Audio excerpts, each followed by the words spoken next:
Bonjour, l'objet de cette leçon est d'expliquer comment calculer un amortissement, tout d'abord dans le cas d'un amortissement variable, puis dans le cas d'un amortissement linéaire. Nous verrons également quelles incidences l'amortissement aura sur la présentation de notre comptabilité. Commençons par expliquer le cas de l'amortissement variable. Pour ce faire, nous allons partir de l'exemple suivant. On acquiert le 4 août de l'année N une machine-outil pour une valeur hors taxe de 24 000 euros. Cette machine, mise en service le 15 août, sera utilisée pendant 5 ans. L'exercice comptable coïncide avec l'année civile, la valeur résiduelle de la machine est nulle à la fin de la période et on prévoit de fabriquer des pièces au rythme suivant. Donc nous avons ici un tableau qui nous indique, pour les 5 années d'utilisation, quelles seront les pièces fabriquées. À partir de ces informations, nous allons pouvoir élaborer le plan d'amortissement. Alors, le plan d'amortissement est un tableau qui présente année après année le montant de l'amortissement du bien. Ce tableau va se présenter de la manière suivante. Nous allons y retrouver l'année, la base amortissable, le calcul de l'annuité, c'est-à-dire la perte de valeur constatée pendant l'année, l'amortissement cumulé et la valeur nette comptable, c'est-à-dire la valeur du bien une fois les amortissements soustraits. Dans notre exemple, la machine-outil est mise en service au cours de l'année N, le 15 août plus précisément. Par conséquent, la première année au cours de laquelle elle se dépréciera est donc l'année N. La base de calcul sera de 24 000 euros. Je rappelle que la base amortissable est égale à la valeur brute, donc ici 24 000 moins la valeur résiduelle, ici la valeur résiduelle est nulle. Et à partir de là, nous allons pouvoir calculer l'annuité d'amortissement, sachant qu'au cours de cette première année, nous allons fabriquer 33 000 pièces sur les 328 000 que nous permettra de fabriquer en tout la machine sur l'ensemble de la période d'utilisation. Par conséquent, nous allons calculer l'annuité de la manière suivante. Ce sera la base, 24 000, multipliée par 33 000 sur 328 000. L'annuité d'amortissement correspond au montant de la dépréciation constatée pendant l'année. Donc, dans le cas d'un amortissement variable, comme nous le calculons ici, elle se calcule proportionnellement à l'activité constatée, cette activité étant mesurée dans notre exemple par le nombre de pièces fabriquées. Pour la première année, l'amortissement cumulé sera donc égal à 2415. Il correspond à la totalité de la dépréciation constatée depuis l'achat du bien. Et il s'obtiendra pour les années suivantes en ajoutant l'annuité au cumul d'amortissement de l'année précédente. Dans la dernière colonne, la valeur nette comptable correspond à la valeur du bien après l'amortissement. Donc elle va s'obtenir en retranchant le cumul d'amortissement du coût d'acquisition. Ici, notre coût d'acquisition était de 24 000, le cumul d'amortissement 2415. Par conséquent, notre valeur nette comptable est de 21 585 euros. L'année suivante, donc en N plus 1, la base ne change pas, et nous allons de la même manière procéder au calcul de l'annuité. Cette fois-ci, nous allons fabriquer 69 000 pièces. Par conséquent, notre annuité sera égale à 24 000 multiplié par 69 000 sur 328 000, c'est-à-dire 5 049 euros. Nous ajoutons ces 5 049 euros aux 2 415 calculés l'année précédente et nous obtenons le cumul d'amortissement, soit 7 464 euros. C'est ce cumul d'amortissement que nous allons retrancher de la valeur brute pour obtenir la nouvelle valeur nette comptable. De la même manière, nous pouvons terminer le tableau.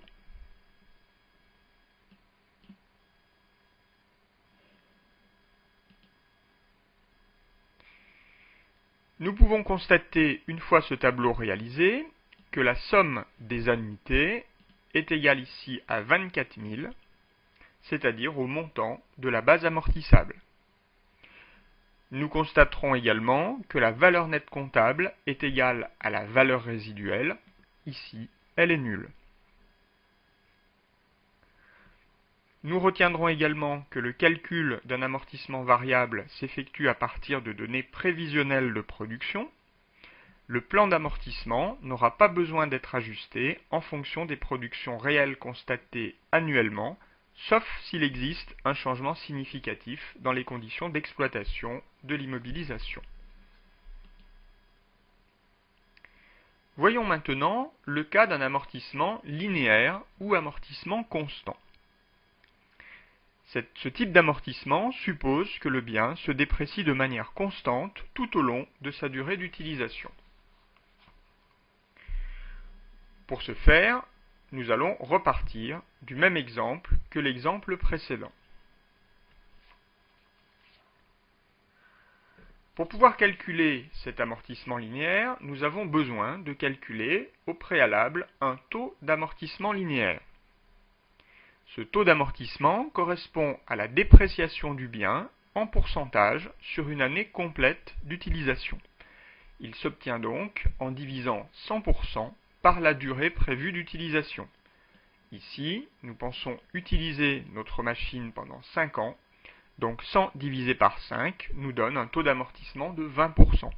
Cela signifie que chaque année, le bien perdra 20% de sa valeur. À partir de là, nous pouvons réaliser notre plan d'amortissement. Comme tout à l'heure, la première année au cours de laquelle le bien sera consommé est l'année de sa mise en service, c'est-à-dire l'année N. La base reste 24 000. Pour calculer l'annuité, nous allons faire le calcul suivant. Nous prenons la base, 24 000, que nous multiplions par le taux d'amortissement, 20%. Ce calcul nous donne la perte de valeur du bien sur une année complète. Or ici, notre bien a été mis en service le 15 août, c'est-à-dire qu'il sera utilisé la moitié du mois d'août, puis en septembre, octobre, novembre et décembre, soit un total de 4 mois et demi sur les 12 mois que compte l'année. Par conséquent, nous allons multiplier le montant de l'annuité par 4,5 sur 12. Nous disons que nous allons faire un calcul prorata temporis, c'est-à-dire proportionnel au temps. Par conséquent, nous pouvons considérer que lors de sa première année d'utilisation, notre machine se sera dépréciée pour 1 800 €. Ce sera bien évidemment la valeur de l'amortissement cumulé. La valeur nette comptable s'obtiendra, comme tout à l'heure, par soustraction entre le montant brut et l'amortissement cumulé, ce qui nous donne 22 200 € ici. L'année suivante, en N+1, notre base de calcul reste la même et notre machine sera utilisée pendant une année complète. Par conséquent, elle perdra 1/5 de sa valeur, donc 24 000 fois 20%, soit 4 800 €. Nous ajoutons ces 4 800 € aux 1 800 de l'amortissement cumulé précédent, et pour trouver la valeur nette comptable, nous faisons 24 000 moins l'amortissement cumulé, ce qui nous donne 17 400 €.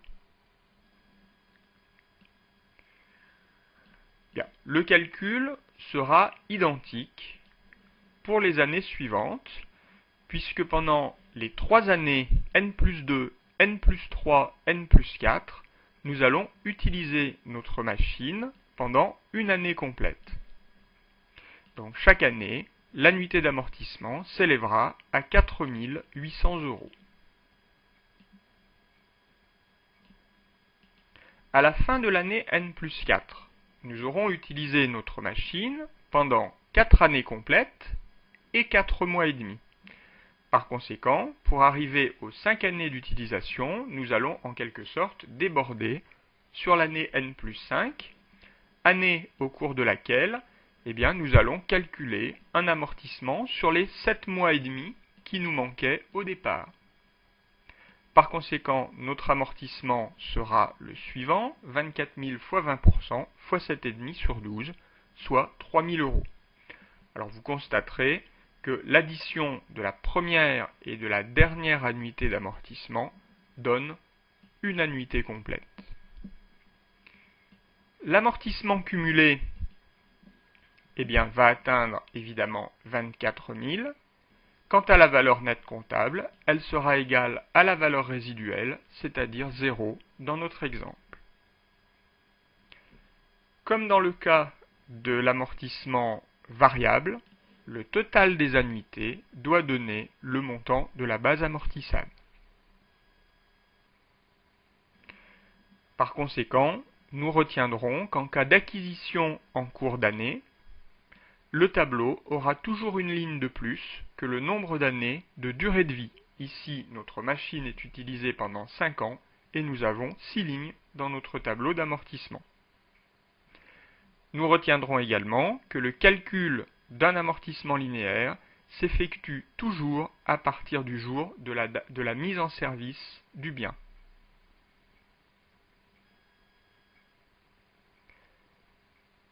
Ainsi, comme nous venons de le voir, une mise en service au milieu du mois peut nécessiter un calcul prorata temporis en nombre de jours d'utilisation. Ici, nous l'avons fait en nombre de mois, nous avons mis 4 mois et demi par exemple. Mais nous pouvons avoir besoin d'utiliser un nombre de jours. Dans ce cas, l'administration fiscale admet 2 modes de calcul, soit en prenant 30 jours par mois et 360 jours par an, soit en prenant le nombre de jours réels par mois et 365 jours par an. Dans notre exemple, au lieu d'écrire 4 mois et demi sur 12, si nous raisonnions en nombre de jours, nous aurions pu écrire 135 jours sur 360 par exemple.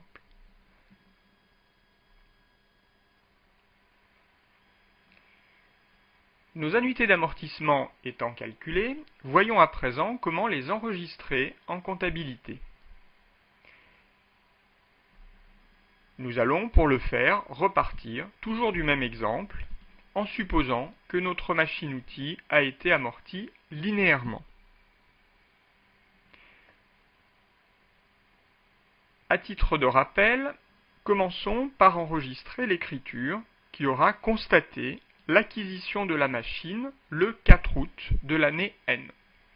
Cette écriture ne pose normalement pas de souci. Nous allons débiter le compte 2154 matériel industriel pour le montant hors taxe 24 000, puis le compte 44 562 TVA déductible sur immobilisation pour 4 704, et nous constaterons une dette au crédit du compte 404 fournisseur d'immobilisation pour le montant TTC, soit 28 704 euros.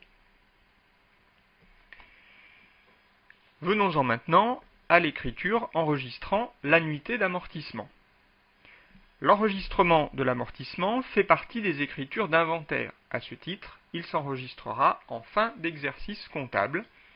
Dans notre exemple, l'exercice comptable coïncidant avec l'année civile, nous allons enregistrer notre annuité d'amortissement le 31 décembre.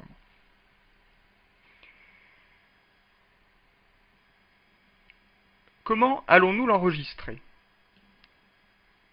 La perte de valeur constatée au cours de l'année N s'élève à 1 800 euros. C'est ce montant-là que nous allons devoir enregistrer dans notre écriture. Au débit, nous allons constater la consommation progressive du bien en débitant un compte de classe 6. Au crédit, nous allons diminuer la valeur du bien dans le patrimoine de l'entreprise en créditant un compte de classe 2.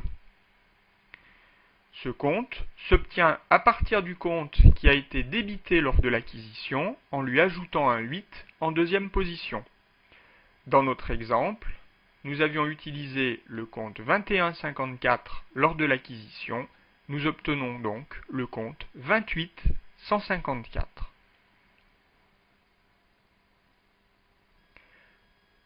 Une écriture similaire à celle-ci sera enregistrée pour les années suivantes de n+1 jusqu'à n+5. Simplement, le montant de l'annuité changera. Il sera de 4800 entre n+1 et n+4. Il sera de 3000 en n+5.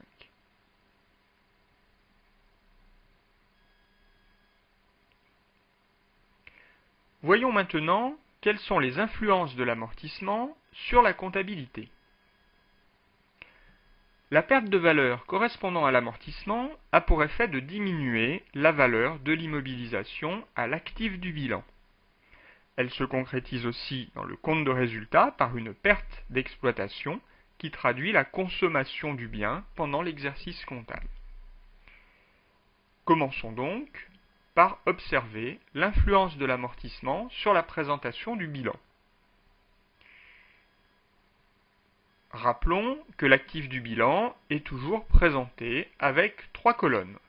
La colonne brute comprend la valeur d'origine des immobilisations détenues par l'entreprise et correspond au solde des comptes 20 ou 21. La colonne amortissement comprend le montant des amortissements pratiqués depuis la mise en service sur ces immobilisations.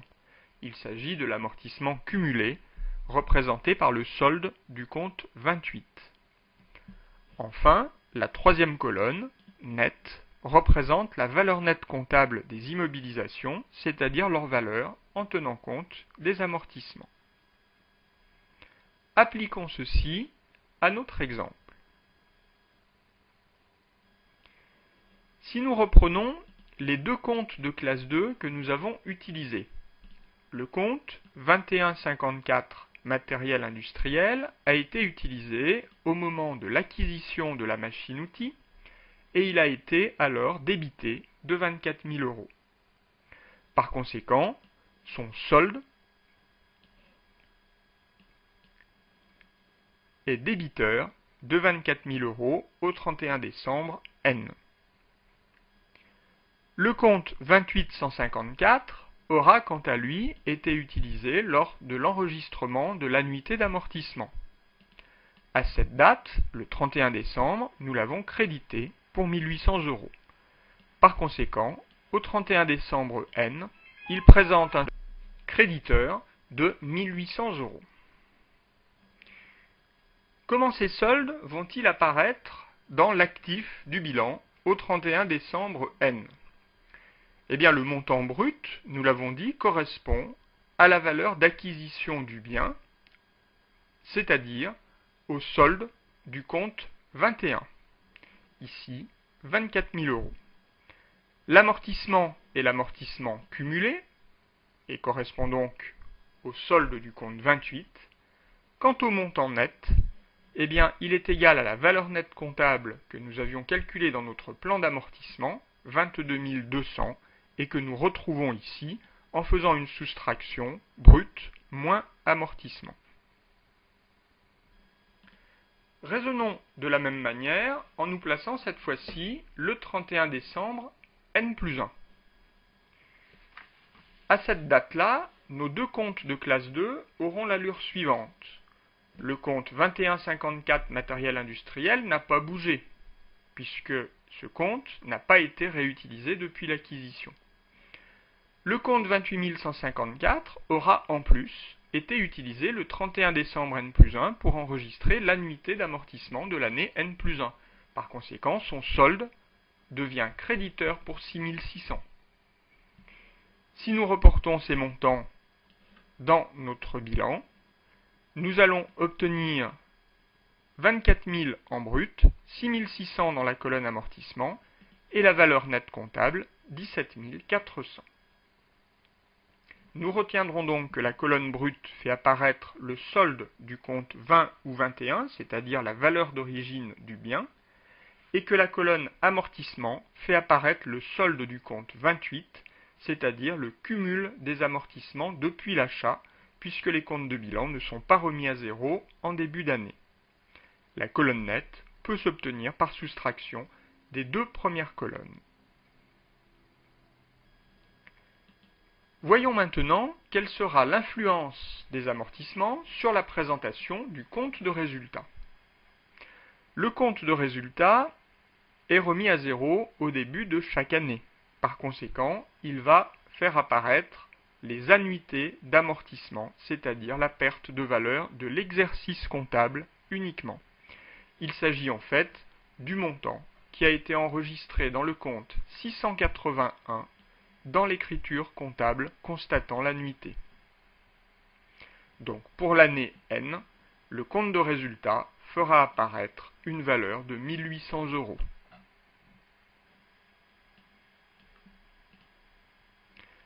En N plus 1, l'annuité que nous avions calculée dans notre plan d'amortissement s'élevait à 4800. Nous retiendrons donc que le compte de résultat fait apparaître le solde du compte 681 qui correspond à l'annuité d'amortissement. En effet, le compte de résultat représentant l'activité de l'année, il est remis à zéro au début de chaque exercice comptable et les annuités ne se cumulent donc pas. Enfin, voyons quelle influence auront les amortissements sur la trésorerie de l'entreprise. Je rappelle que la trésorerie correspond à l'ensemble des disponibilités disponibles en banque, en caisse ou sur un compte chèque postal. En l'occurrence, les amortissements sont des charges calculées. Ils n'ont aucune influence directe sur les disponibilités dans la mesure où ils ne donnent lieu à aucun décaissement au moment de leur enregistrement en comptabilité. En effet, l'écriture que nous avons enregistrée tout à l'heure n'utilisait pas les comptes de trésorerie 512, 514 ou 530. Le seul décaissement a eu lieu au moment de l'acquisition de l'immobilisation. En revanche, les amortissements ont une incidence indirecte sur la trésorerie. En effet, ils viennent augmenter les charges. Nous avons effectivement utilisé le compte 681 et par conséquent, ils diminuent le résultat. Si le résultat est moindre, l'impôt sur les bénéfices diminue également. Par conséquent, les sorties de fonds seront moindres et l'entreprise fera des économies. Ainsi, l'amortissement permet de reconstituer la trésorerie de l'entreprise grâce aux économies réalisées, ce qui permettra de renouveler le matériel le moment venu.